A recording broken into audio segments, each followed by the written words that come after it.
Hello guys, gals, and non-binary pals, I'm Julia and welcome back to NB Library. This week I'm doing my March wrap-up. Today is March 31st, so I have one book that I'm reading that I might finish before the end of the night, but I'm not sure, so you might see that in my April wrap-up. Let's run the numbers. I read 15 books in March, and I'm going to pause here running the numbers and tell you a little bit about how my brain was working in March. My March was kind of bookended by two movies.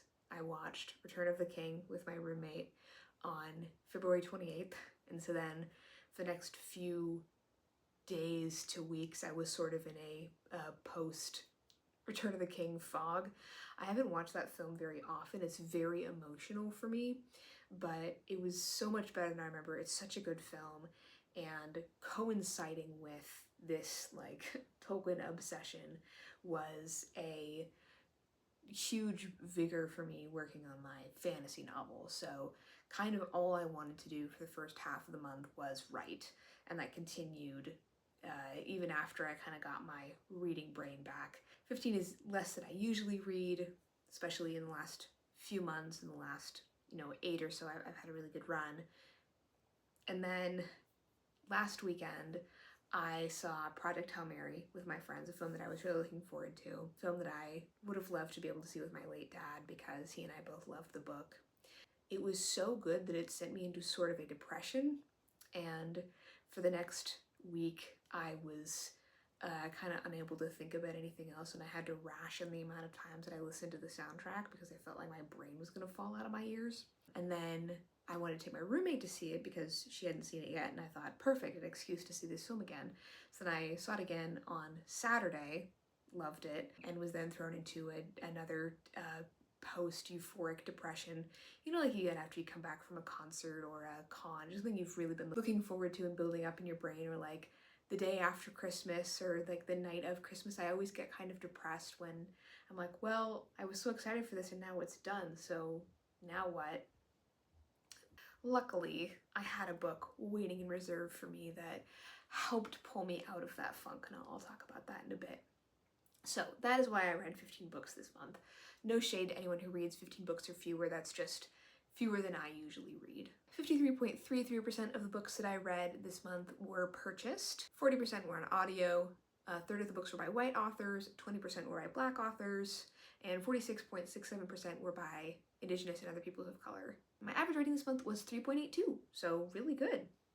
I didn't have a 5-star, but I did have some really good books that were close to a 5. The first two books I read were the first two books in a trilogy, and I'll just talk about the whole trilogy here. So this was what is this series called? This year I've been in the throes of reading this series by Ali Theron, which is two sequential trilogies, each following a different gay couple in the 1920s where there's magic, and there are these two peripheral characters in the first trilogy, Sebastian and Wesley.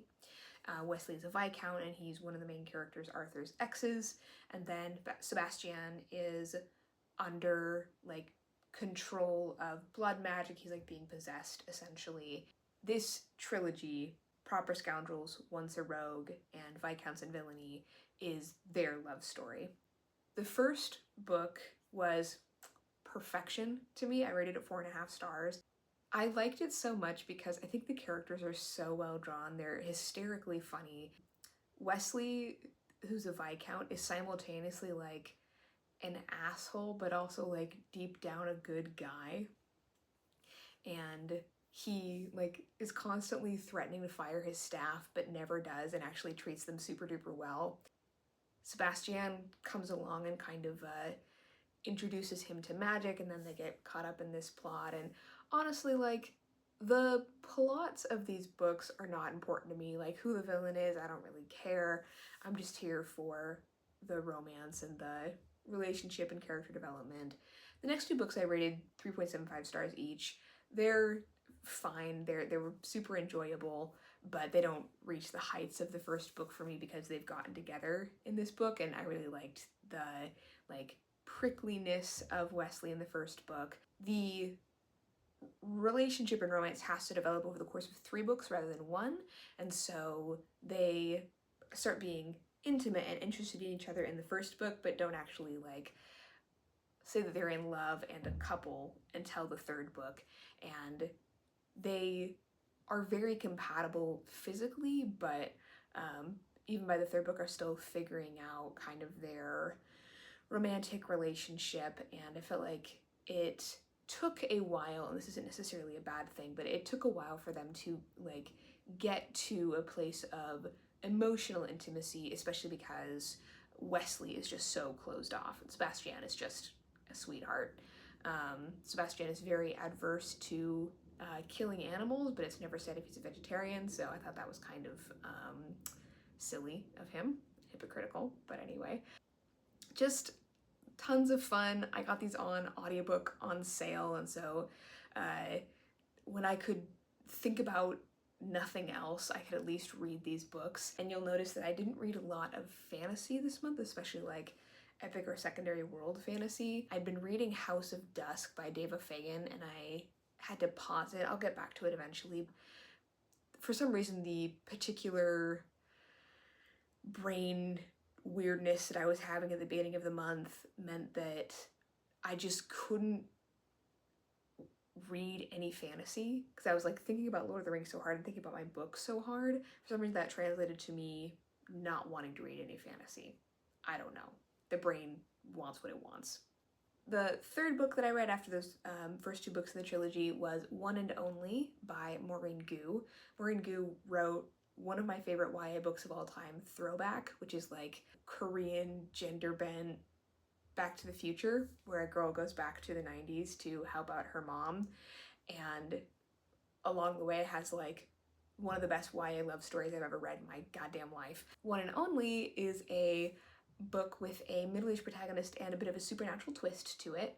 So the main character and her entire family work for their family's Korean matchmaking agency. They live in LA, and they can look into someone's past and past lives and see their soulmate, and they call it their fated, and are able to match them with that like current person. And it always works out that they're like living in the same area and get together.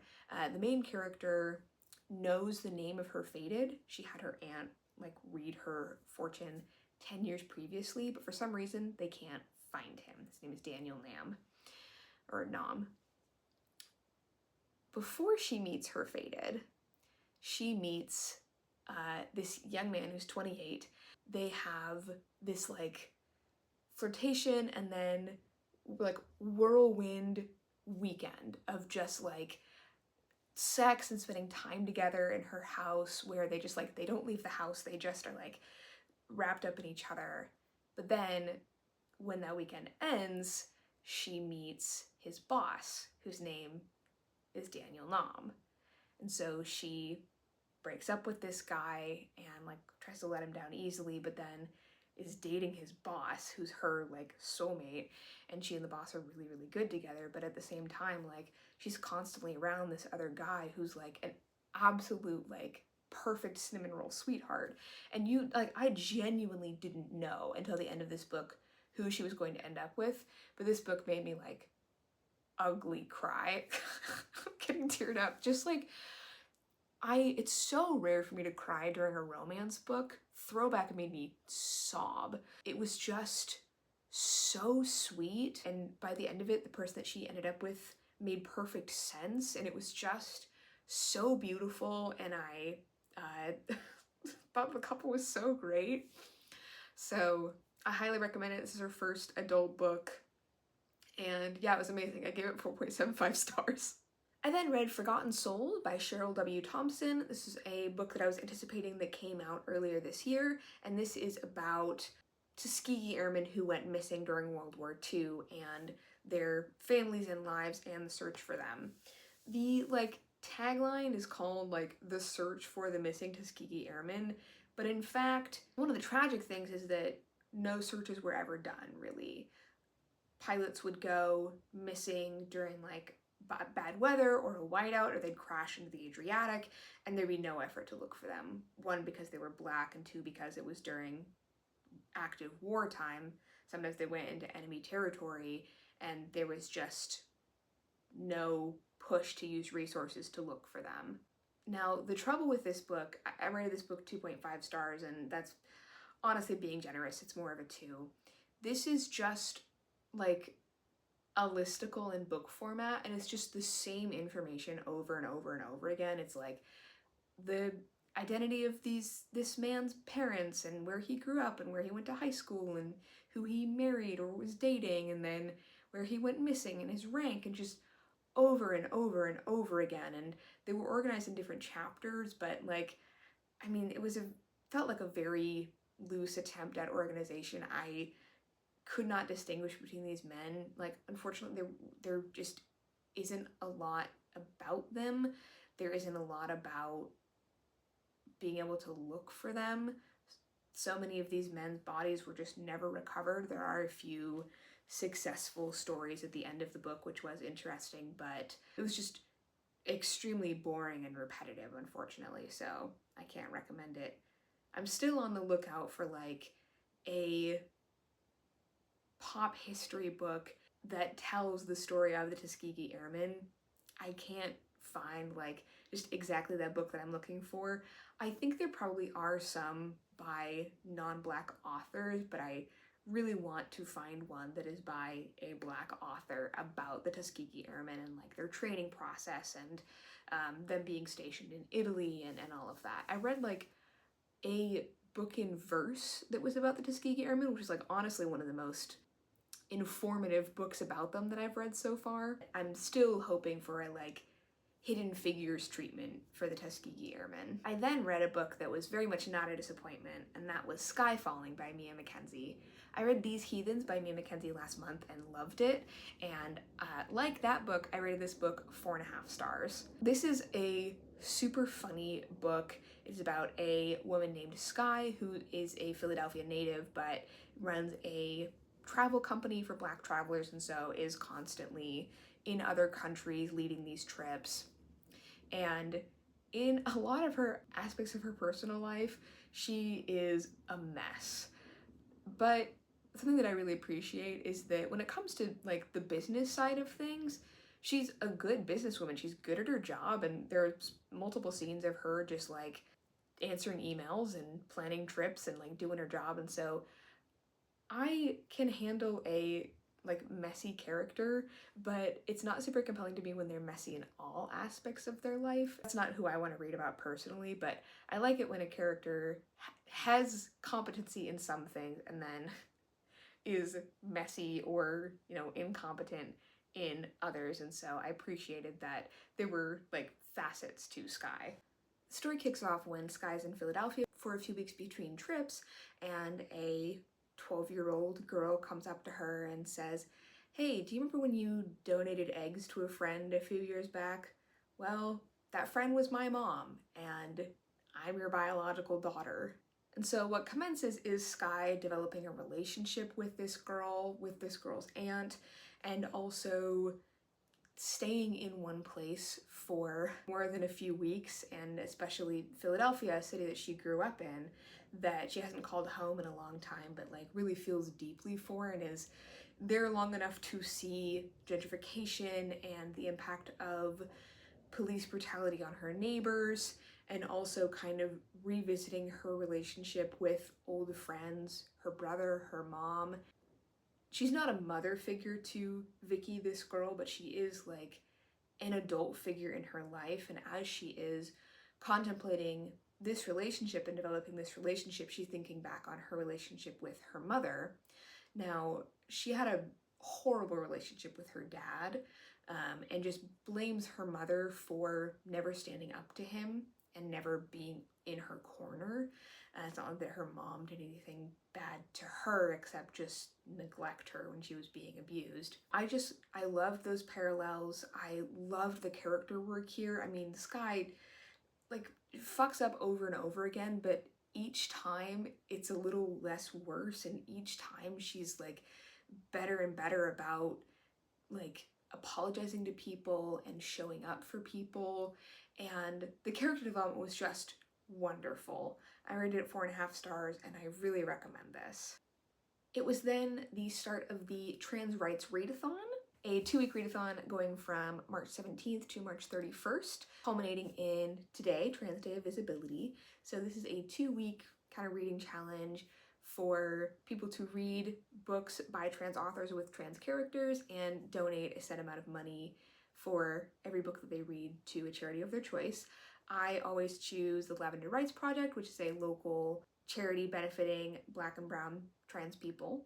I donated $10 per book, so I ultimately ended up donating $50 because I read 5 books. That was so many more than I expected. I just really wasn't sure how my brain was going to react to certain things, and I had like new releases that were coming out that I was excited about and books that I needed to read for videos. Honestly, like, reading for fun, filming these videos for fun can be really stressful, y'all. So I'm gonna go through all of the books that I read for the Trans Rights Readathon, and then I'll get to all the ones that I read at that time that were not for that readathon. First was Make Room for Love by Darcy Lau. This is a self-published romance novel.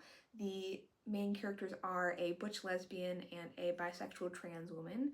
They live in New York and end up being roommates and falling in love. Kind of the central plot is about the trans woman is a grad student and is trying to help her fellow grad students unionize, and then her roommate is an electrician who's been part of a union for years and who kind of like coaches her in being part of a union. And I rated this 3.75 stars. It was super sweet. I think the development of the relationship was very believable. I think that it could have had a much stronger sense of place. From what I know of New Yorkers, they don't shut up about how much they know about New York and all of the different train lines and streets and boroughs and neighborhoods and what all, and this could have been set in like any city. Honestly, it did not feel like it was written by a New Yorker, but it was sweet, sexy, and I do recommend it. And I got this book from my local romance novel bookstore, so shout out to Beguiled Books. I then listened to the audio of Fierce Femmes and Notorious Liars by Kai Chang Tom. This is a sort of auto-fiction magical realism by a Canadian trans author. Just kind of a strange book, and you're left wondering by the end of it, like, how much of it is true. There are some things that you can tell, like, are, you know, the fantastical elements, and then some events that could have conceivably happened where you go, wow, would the author really, like, put on paper that she did that? But I don't want to spoil anything. Wild, glittering, sharp. Magical realism isn't like really for me, but I can appreciate for what it was doing, and I gave it 3.5 stars. I forgot to say up top, I was really concentrating on reading books about trans femmes and by trans femme authors.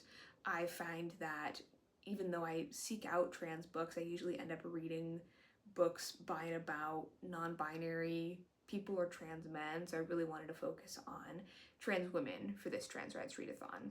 The next book that I read, which I'd been saving up for this, was Little Blue Encyclopedia for Vivian by Hazel Jean Plant. This reads like nonfiction or a memoir, and I have looked into Plant's other work and it reads like that as well, but this is a fictional book about an unnamed narrator who is a trans lesbian who has lost her best friend, who is a straight trans woman who she was kind of obsessed with. And this centers around a fictional TV show. This is actually also Canadian, and though I did not realize it, it's from the same press as the Kai Chang Tom book. This is about the fictional Canadian TV show called Little Blue. It's like Letterkenny crossed with Twin Peaks, although without the, mainly without the supernatural elements, except for a few. This author's friend, Vivian, introduced her to Little Blue and was obsessed with it, and so this is a rumination on like fandom and grief and friendship. Goes through this TV show that like feels so real and just so weird and wacky, and talks about the main characters and the plot points and locations, while also talking about her relationship to her friend and her friend's relationship to the show and to, like, you know, friends around her. And it was really beautiful. I teared up at the end, and I gave it 4.25 stars. I then listened to the audiobook of Marsha by Tourmaline. This is a definitive biography of Marsha P. Johnson, a trailblazing Black trans woman said to have been the inciter of the riot at Stonewall. And this book talks a little bit about like whether or not that's true, but also it doesn't matter because she was still so instrumental to the Stonewall riots, but also the trans activism that came after that. Pretty sad. I mean, Marsha had a pretty hard life, but also a life filled with joy and beauty, and she saw the beauty in so many things. And even though she was unhoused for a lot of her life, hustling, doing sex work, she did surround herself with so many people that she loved, and there was such an outpouring of support and love for her after her passing. There's mysterious circumstances around her death. She was found in the Hudson River in July 1992, but most of this book is about her life and her legacy, and there's so much about her that I didn't know. I mean, I knew that she was really pivotal at Stonewall and that she founded STAR, which was the street trans activist. I can't remember.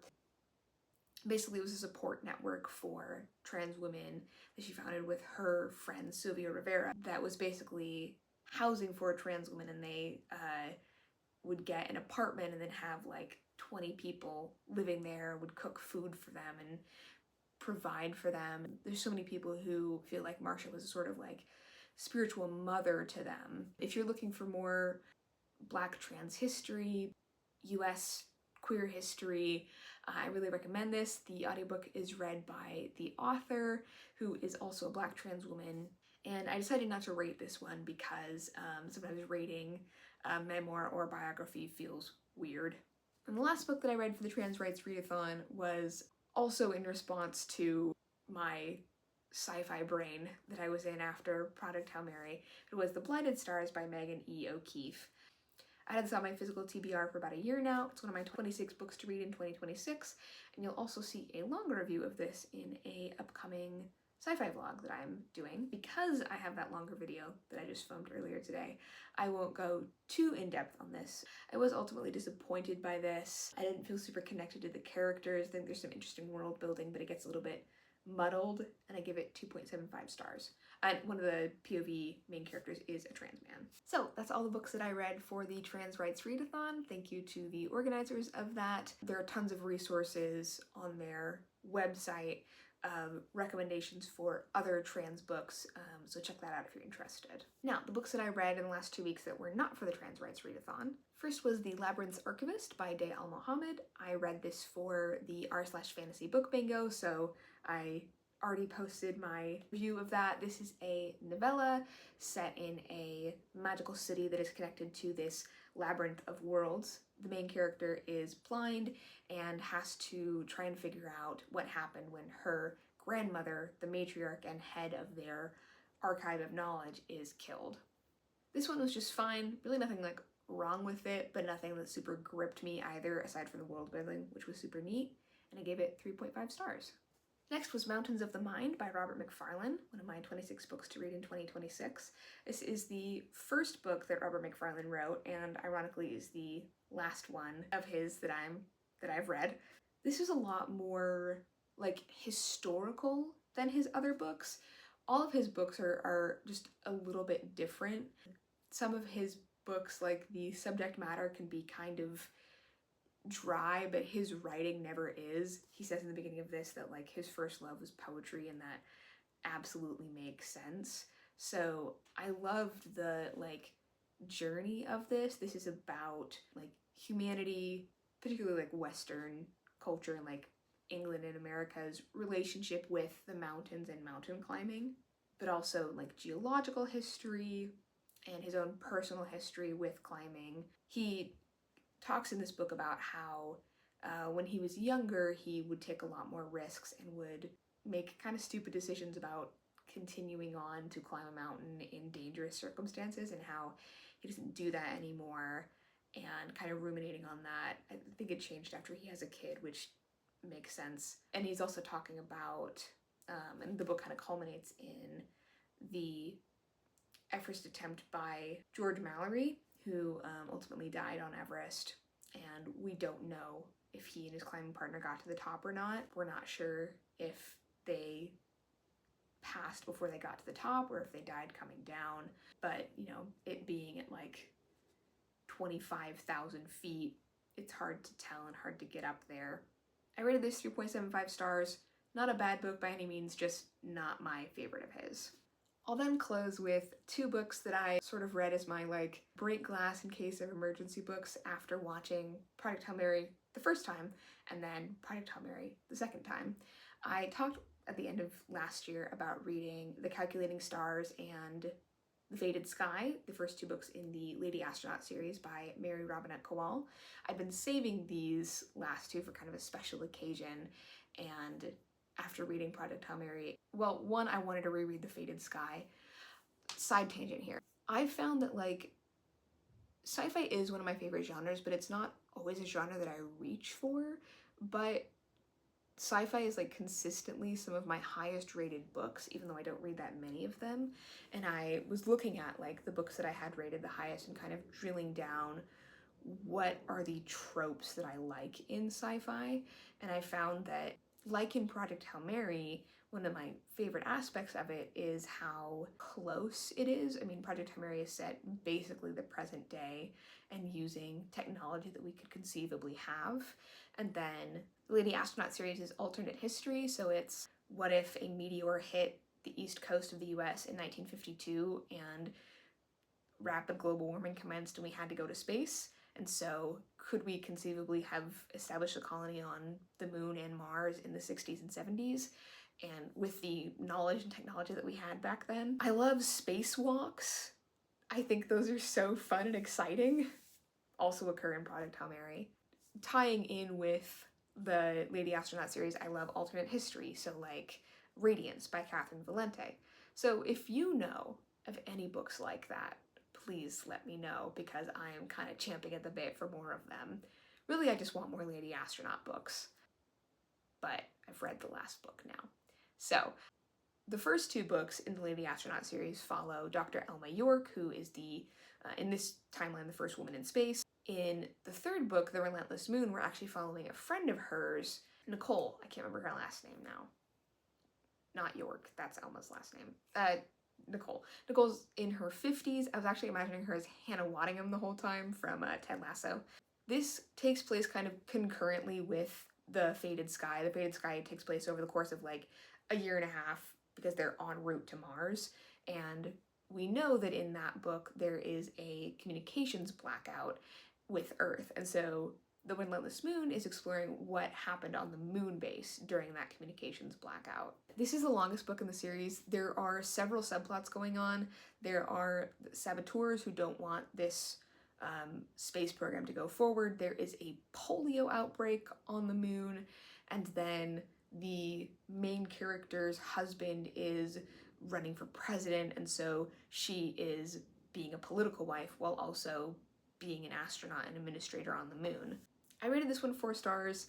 It didn't have quite as much action as I was looking for, but there are like lots of reasons for that within the narrative, and the main character is much more of like a leader and problem solver than a person who goes out and does the things. Trigger warning for eating disorder in this book. The main character struggles with anorexia, especially when she is stressed. So the author tries, she says in her afterword, tries not to like actually show the like nitty gritty of the eating disorder, but talks about like how those thoughts affect the main character. But please take care of yourself if that is going to be a trigger for you. And then the fourth book, which I read after the second time that I watched Project Hail Mary, I actually came home and like immediately started it, was The Martian Contingency. This gets back to Elma as a main character. She's now 48. We're in 1971. She and her husband are finally together on Mars. They're establishing and setting up the colony. There's really only 100 people. And in fact, starting out, there are only 20 of them on the base and 80 still in the orbiter. and there's lots of like back and forth of moving people who need to be in specific places, and the kind of like all of these books are talking about like gender and race politics and how that interplays with the space program, and this like not just the space program as we knew it, but a like very necessary space program to survival, and how do we get like everyone involved in that, and how does the system fail the people that should be involved. But the cool thing is that both in the Relentless Moon, the like guy in charge ends up being a black man, Eugene, and then in the Martian Contingency, Leonard is a black man who's in charge of the base. Elma has always been a very anxious character. Like, she has a lot of anxiety about like public speaking and being in the public eye. She has kind of grown into being able to be in charge in this book, but is still struggling with that a little bit, but also is in a more like leadership mentor role. So it was cool to see that development, and just cool to see like middle-aged characters and middle-aged women in space.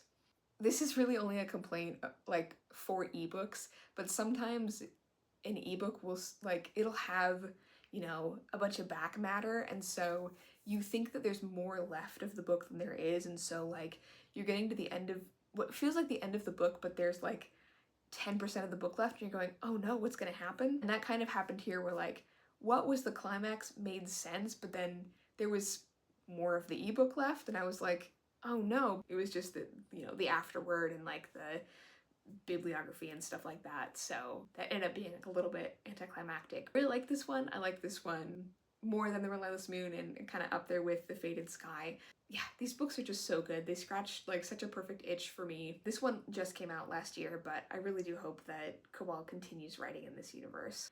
She kickstarted a short story collection set in this universe. She's already written several short stories, and then part of the collection, the Kickstarter, is her writing a few new ones. I'm looking forward to that coming out soon. I didn't back the Kickstarter, but I'm hoping that I can get a digital copy. All right, well, a little bit out of order, but those were the 15 books that I read in March, through my brain just not cooperating with me, and I really didn't think that I was going to read anything this month, but it happened. Got to participate in the Trans Rights Readathon. I'm still kind of in the throes of a sci-fi obsession, but I'm enjoying lots of new releases and slowly getting back into reading fantasy and not just desperately needing to mood read. That's gonna be it for me. I haven't decided yet what video I'm going to post next week. I might take the week off. It may be a tier ranking video. We shall see. Thank you very much for watching. Please like and subscribe, and I will see you next time.